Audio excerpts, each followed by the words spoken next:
और सतगुरु रामपाल जी भगवान ने भी एक सत्संग में कह रखा है कि जिन रिश्तेदारों के यहां पे कोई मांस मिट्टी खाता है उनका तो भोजन भी नहीं खाना चाहिए। और वही बात यहां पे ये प्रेमानंद जी कह रहे हैं कि जिन पात्रों में मांस पकाया गया हो उन पात्रों में चाहे कितना साफ कर लो, चाहे कितना हलवा पूड़ी कितना सात्विक भोजन बना लो, वो जो गुण है वो आएगा, वो आपकी बुद्धि को भ्रष्ट करेगा। जिन रसोई में जिन पात्रों में मांस रांधा गया उसमें चाहे आप बिल्कुल खीर पूड़ी कचौड़ी रोटी सब्जी सात्विक बनाए तो भी वो अभक्ष पदार्थ के समान ही आपकी बुद्धि को भ्रष्ट कर देगा।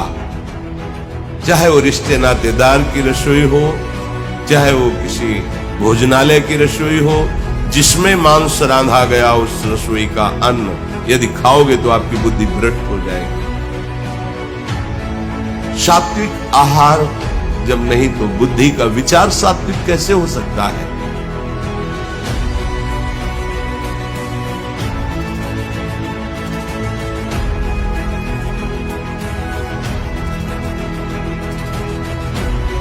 अरे जब ये नकली भी इतना सब कुछ जानते हैं, हालांकि ये मानते नहीं है, खाते हैं ये।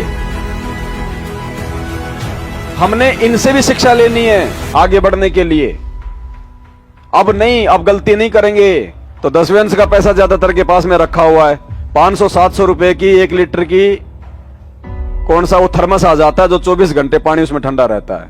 अपना जब भी जाओ अपना साथ में लेके जाओ, अपने हाथ में लटका लो। क्या दिक्कत आ रही है? 1 लीटर तो तुम पियोगे पूरा दिन में, और बीच में जरूरत पड़ जाए 20 रुपए की बोतल लो और उसमें डाल लो, अंधेव की छोटी आरती कर लो। कहां जरूरत पड़ गई?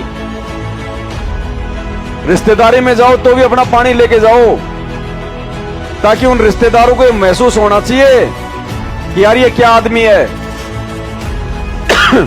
उसको सोचने पे मजबूर होना चाहिए कि हमारे घर का पानी भी नहीं पी रहा ये, तो मजबूर होगा वो सोचने पे।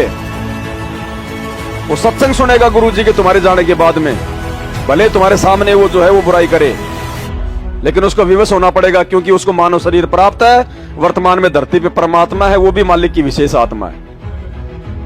और हम उनकी यश में यश करते रहेंगे तो भाई वो जिंदगी में नहीं संभलेंगे, हम भी उल्टे दोषी होंगे।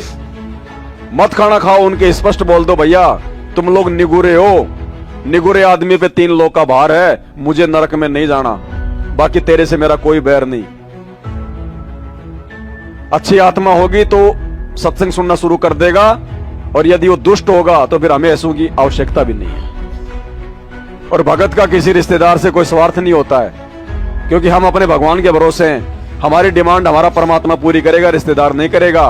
भिखारी हम है नहीं किसी के, ये नाम लेने के बाद में अनाज हम रिश्तेदार के मांगने नहीं जाएंगे। फिर हमें उनकी आवश्यकता क्या है? पहली बात तो रिश्तेदारों के जाना है नहीं, जितनी जरूरत हमें है उससे ज्यादा उनको होनी चाहिए। हमारी जरूरतें तो नाम लेने के बाद में जो है कम हो जानी चाहिए। हम क्यों जा रहे हैं? हम मतलब ही नहीं है क्या? हमारे को मिलने की ज्यादा इच्छा होती है क्या? वो नहीं आ सकते मिलने के लिए। और भाई ये नाता तोड़ना पड़ेगा, हाथ तोड़ लो या चाहे जो है बल्कि चोट खा के तोड़ लेना। परमात्मा ने एक ही बात बोल दी, जगत का और भगत का 36 का आंकड़ा। अब यदि उसमें कोई 19-20 करने का प्रयास करेगा चोट खाएगा।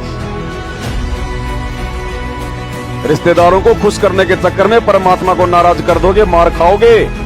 वो रिश्तेदार वो 2 महीने बाद में दांत निकालते हुए आ जाएंगे, जी कोई बात नहीं, तो चलता ही रहता है। और ये भगवान एक बार रुष्ट हो गए ना, युग बीत जाएंगे। लोकलाज नहीं करनी बिल्कुल भी। मालिक कहते हैं लोकलाज ना कीजिए, निर्भय हो रहिए, जय मन चावे राम को दासा तन धरिए। आने वाले संकट के समय में वो रिश्तेदार पता नहीं कहां दौड़ता हुआ दिखाई देगा, ये भगवान ही काम आएगा।